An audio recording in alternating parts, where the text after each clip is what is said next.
बोलो वृंदावन बिहारी लाल की जय।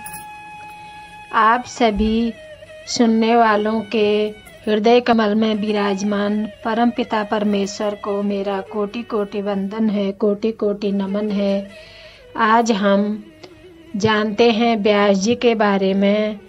सरस्वती के पवित्र तट पर संध्या बंदन आदि नित्य कर्म से निवृत्त होकर भगवान व्यास जी ने मनुष्यों की आयु और बुद्धि का विचार करके पहले वेदों का विभाग कर डाला, उसके बाद ब्रह्म सूत्र की रचना की, इसके बाद स्त्री और शूद्रों को सद्गति प्राप्त करने वाले महाभारत की रचना की।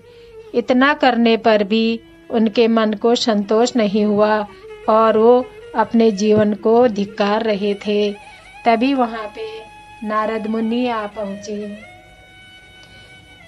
तब नारद मुनि ने कहा, हे व्यास जी, आपने नित्य पर ब्रह्म परमात्मा के विषय में बहुत विचार कर लिया है और आपने उसे प्राप्त भी कर लिया है, फिर भी हे प्रभु अपने को अकृतार्थ जैसे समझकर सोच क्यों कर रहे हैं। तब व्यास जी बोले, हे नारद मुनि, आपने जितनी बातें कही हैं वे सब की सब मुझ में विद्यमान है, फिर भी मेरा मन और मेरी आत्मा संतुष्ट नहीं हो रहे हैं। इसलिए हे नारद जी, आप ज्ञान के भंडार हैं, ब्रह्मा जी के सुपुत्र हैं। मैं आपसे पूछता हूँ कि मेरे इस असंतोष का क्या कारण है।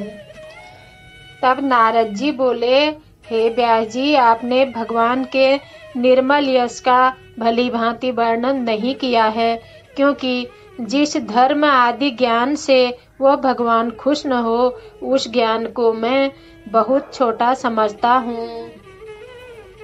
इसलिए भगवान विष्णु की उन लीलाओं का संसारी जीवों के बंधन से मुक्ति के लिए आप समाधि से स्मरण कीजिए और उनका विस्तार से वर्णन कीजिए। तब नारद जी की प्रेरणा से व्यास जी ने श्रीमद् भागवत महापुराण जैसे महान ग्रंथ की रचना की और उसमें भगवान के अनंत लीलाओं का वर्णन किया और परम आनंद की प्राप्ति हुई। उसके बाद नारद जी व्यास जी को अपने पूर्व जन्म की कहानी सुना रहे थे। वे बोले, पूर्व जन्म में मैं वेद व्यासी ऋषियों की किसी दासी के पेट में पैदा हुआ। जब मैं बच्चा ही था तभी मेरी माँ ने वर्षा ऋतु में एक जगह निवास करने की इच्छा कर रहे योगियों की सेवा में मुझे नियुक्त कर दिया।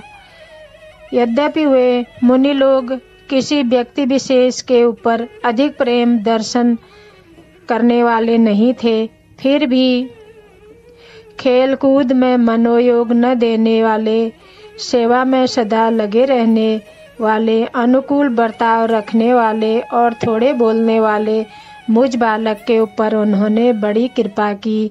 मैं उन ब्राह्मणों की आज्ञा से पात्रों में लगा हुआ जूठा अन्न केवल एक बार खाता था, उसमें बिल्कुल निष्पाप हो गया। इस तरह उनकी सेवा में लगे रहे विशुद्ध चित्त वाले मेरी उन लोगों के धर्म में यानी भगवत जन में अभिरुचि उत्पन्न हो गई। व्यास जी वहाँ प्रतिदिन भगवान कृष्ण का गुणगान कर रहे। उन यतियों की दया से मैं भगवान की मनोहर कथाएं सुनता था। इस प्रकार बराबर उन कथाओं का श्रद्धा से श्रवण करता रहा। मेरी प्रिय यश भगवान में अभिरुचि बढ़ गई। हे महामुने, उस दिव्य यश भगवान में मेरी अभिरुचि खूब बढ़ गई। तब मेरी बुद्धि भगवान में टिक गई, जिससे प्रपंच रहित ब्रह्म स्वरूप मुझ में स्थूल और सूक्ष्म यह शरीर अपनी अविद्या से कल्पित है, वस्तुतः है नहीं, ऐसा तत्काल में दिखने लगा। इस तरह वर्षा और शरद इन ऋतुओं में उन महात्मा मुनियों द्वारा गाए जा रहे भगवान विष्णु के निर्मल यश का तीनों काल श्रवण कर रहे मेरे हृदय में अपने रजोगुण तथा तमोगुण का नाश कर देने वाली भगवान की भक्ति उत्पन्न हो गई और आए दिन शांति पूर्वक भगवान के यश का कीर्तन करता हुआ स्वच्छंद विचरता हूँ। इसीलिए आप भी प्रधान रूप से भगवान के गुणों का वर्णन कीजिए। तब व्यास जी कहने लगे, हे मुने, आपको विज्ञानोपदेश देने वाले उन यतियों के वहाँ से दूर चले जाने पर बाल्यावस्था वाले आपने पुनः क्या किया?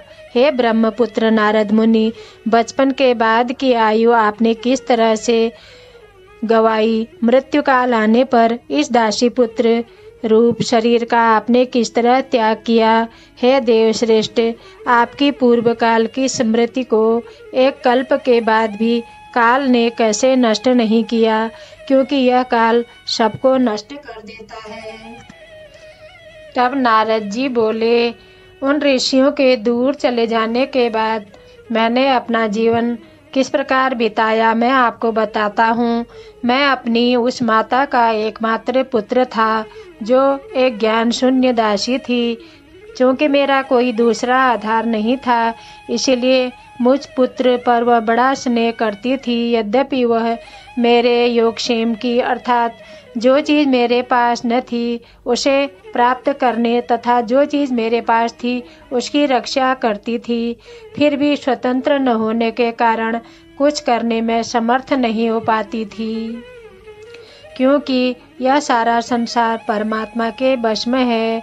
उसी तरह जिस तरह लकड़ी की औरत यानी कठपुतली, मैं 5 वर्ष का बच्चा था। दिशाओं, देश और काल का ज्ञान मुझे नहीं था। मेरी माँ मुझे खूब प्यार करती थी, इसीलिए जब तक मेरी माँ जीती है तब तक इसे छोड़कर मेरा भाग जाना भी उचित नहीं है। यह विचार करके या ऐसा कहिए कि माँ के बंधन में ही मैं उन ब्राह्मणों के समूह में निवास कर रहा था। एक समय मेरी माँ रात में गाय दूहने के लिए घर से बाहर निकल कर जा रही थी। रास्ते में काल से प्रेरित पैर से दबे हुए एक सांप ने उसे डस लिया, जिससे मेरी माँ सदा के लिए इस संसार से विदा हो गई।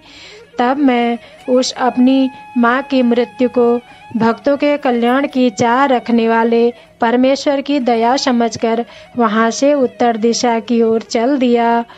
उस ओर मैंने ऐश्वर्यों से सुसंपन्न हरे भरे अनेक देश, ब्राह्मण, क्षत्रिय, वैश्य और शूद्रों से बसे गांव, गायों के झुंड, रत्नों की खानें आदि मनोहर चीजें देखी।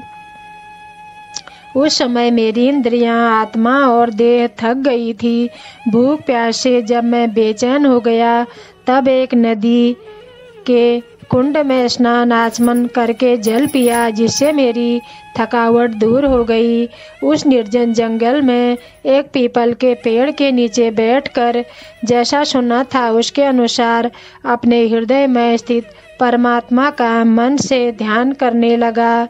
भक्ति के वशीभूत चित्त से भगवान के चरण कमलों का ध्यान कर रहे तथा आँखों से आंसू भर आए मेरे हृदय में भगवान श्री विष्णु जी धीरे धीरे आविर्भूत होने लगे। हे मुने, उस समय मेरे अंगों में रोमांच हो गया। अत्यंत संतुष्ट आनंद के सागर भगवान में लीन हुए। मैंने उस समय अपना शरीर या दूसरा और कुछ भी नहीं देखा। उसके बाद शोक दूर करके भगवान का मनमोहक रूप मेरे मन में बस गया। इस प्रकार एकांत में भगवान का रूप देखने की लालसा से यत्न कर रहे मुझ में अभिषय भगवान ने एक सुंदर गंभीर शब्द से आकाशवाणी के द्वारा मेरे शोक को नष्ट करते हुए कहा, तुम इस जन्म में यहाँ मेरा दर्शन करने के योग्य नहीं हो, क्योंकि काम आदि मलों से रहित न हुए कुयोगियों को मेरा दर्शन अत्यंत दुर्लभ है।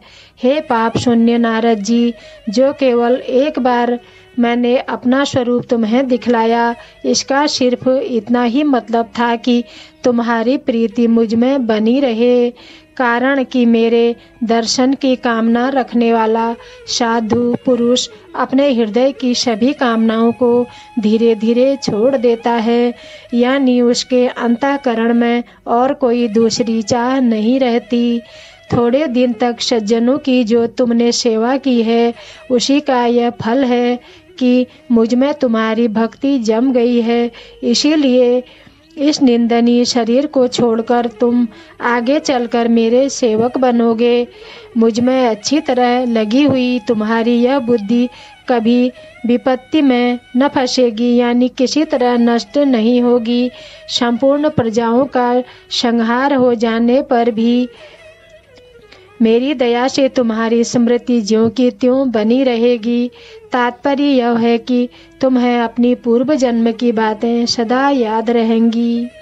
इतनी बातें कहकर हृदय आकाश में स्थित मूर्ति वाले, सबके नियामक और नजदीक रहते हुए भी न दिखाई पड़ने वाले वे भगवान चुप हो गए, और मैंने भी ब्रह्मा आदि देवों में सबसे बड़े उन अदृश्य भगवान को, जिन्होंने मेरे ऊपर इतनी बड़ी दया की है, सिर से प्रणाम किया।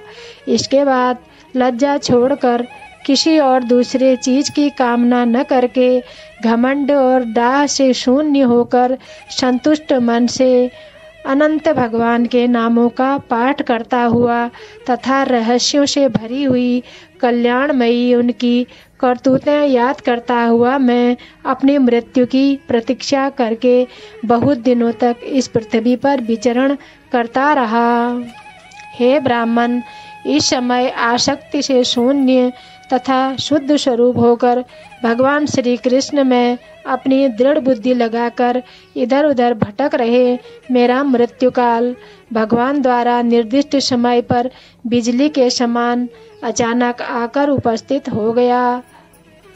पहले कहने के अनुसार भगवान के द्वारा उस पार्षद रूप में मुझे पहुंचा दिए जाने पर मेरा यह पांच भौतिक शरीर पृथ्वी पर गिर पड़ा, क्योंकि अब इसके प्रारब्ध कर्मों की बिल्कुल समाप्ति हो चुकी थी।